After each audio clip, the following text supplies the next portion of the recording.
Fear that the draft might return brought a new generation to the local church hall to hear how, if they're ever called up to fight, they can claim their right to refuse. For the Elofs, Mordecai Vanunu is the ultimate conscientious objector. When they first visited him in 1997, it was his 11th year in solitary confinement. And we waited, and they brought him in, and he looked like an old man. I didn't anticipate that.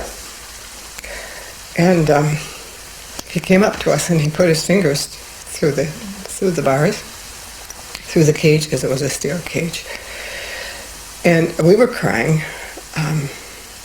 We felt so awful to see him like this. Vanunu writes regularly. It's the only communication he's allowed with the outside world. But his letters take months to arrive, and they're always censored.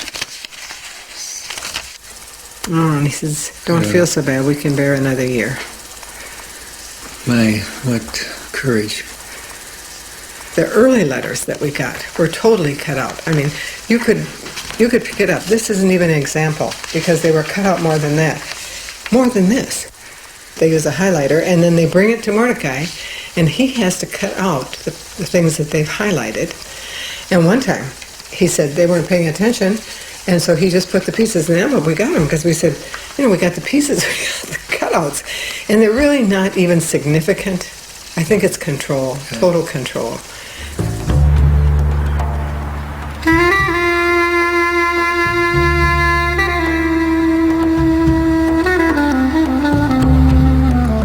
Today, Jerusalem is a ghost town, drained of life.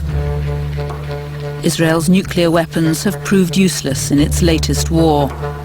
The suicide bombers have frightened the tourists away. The economy's collapsed. Israelis have learnt to live with war. Every citizen gets a gas mask, is taught how to use it, and is expected to have it ready in case of attack.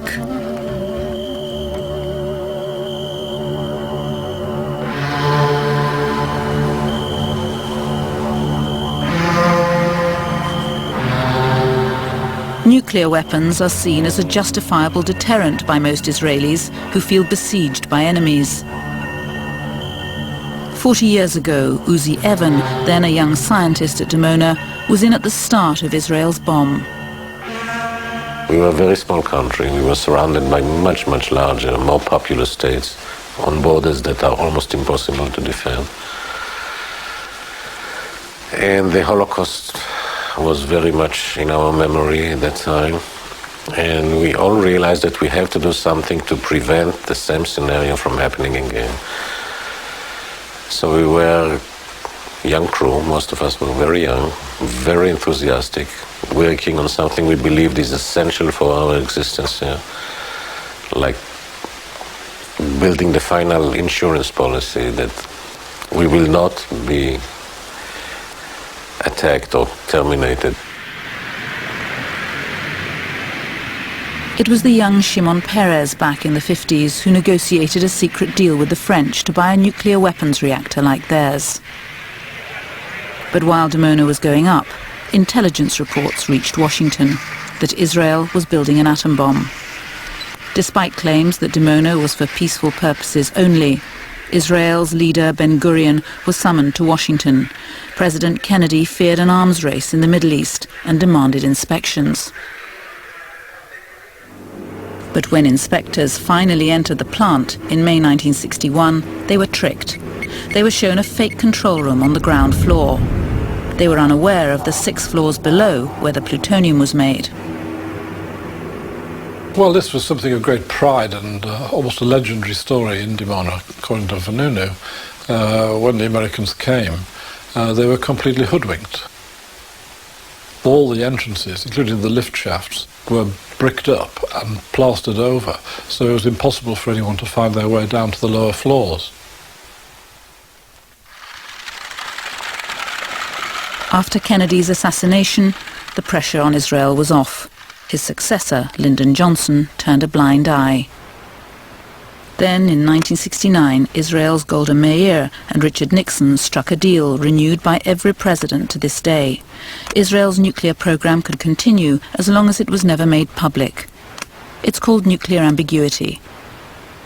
The term nuclear ambiguity, in some ways it sounds very grand, but isn't it just a euphemism for deception? If somebody wants to kill you and you use a deception to save your life, it's not immoral. If we wouldn't have enemies, we wouldn't need deceptions. We wouldn't need the talent. Was this the justification also for concealing the flaws of the plutonium reprocessing areas from the Americans, the inspectors, when they came? You are having a dialogue with yourself, not with me. But that's been documented in a number of books. Ask you the question to yourself, not to me. But is it not true? I don't have to answer your questions, Ivan. I don't see any reason why. Ambiguity is a luxury unique to Israel.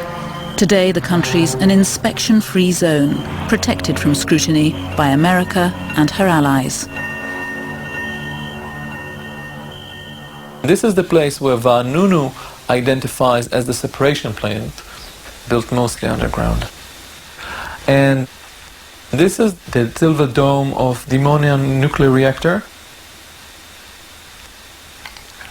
Ronan Bergman is an Israeli journalist specializing in security and defense. This picture was taken by one of the best commercial satellites available, called Iconos. And Iconos is capable of taking pictures up to the resolution of 1 meter. However, due to the demand of Israel, the American Congress ruled a new amendment to the law that forbids American satellites to sell anything of Israeli sites that is better than 2 meters. Meaning the Iconos is taking the imagery of Israel and then they change the imagery to the resolution of 2 meters. Worse, less clear. Much less clear and worse, yeah.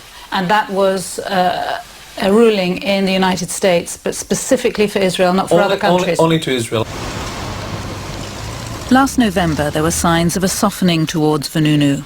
The authorities allowed pictures to be taken at his parole hearing. Parole itself has always been refused. Vanunu still has secrets, the prosecutor claims, that could harm Israel. It's an argument his lawyer will have to fight at the next hearing. Will the court hear the secret that they claim Vanunu holds?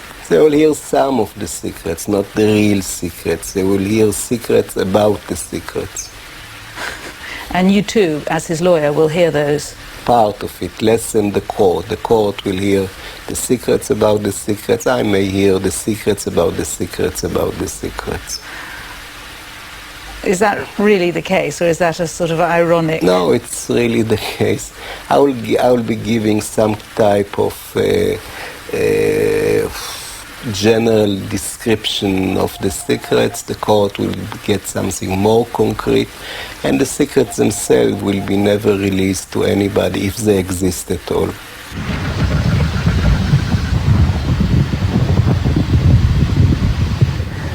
In January, Nick and Mary Eloff came to Israel. They hoped to visit Vanunu in prison, but they didn't yet have permission. Hi. How are you? Oh gosh, any news? Not yet. Not good news. Not yet. Raina Moss is one of a small group of Israelis campaigning for Vanunu's release. She'd been hassling the prison authorities for weeks to get Nick and Mary the necessary permissions. He says he never got a fax. What she says now is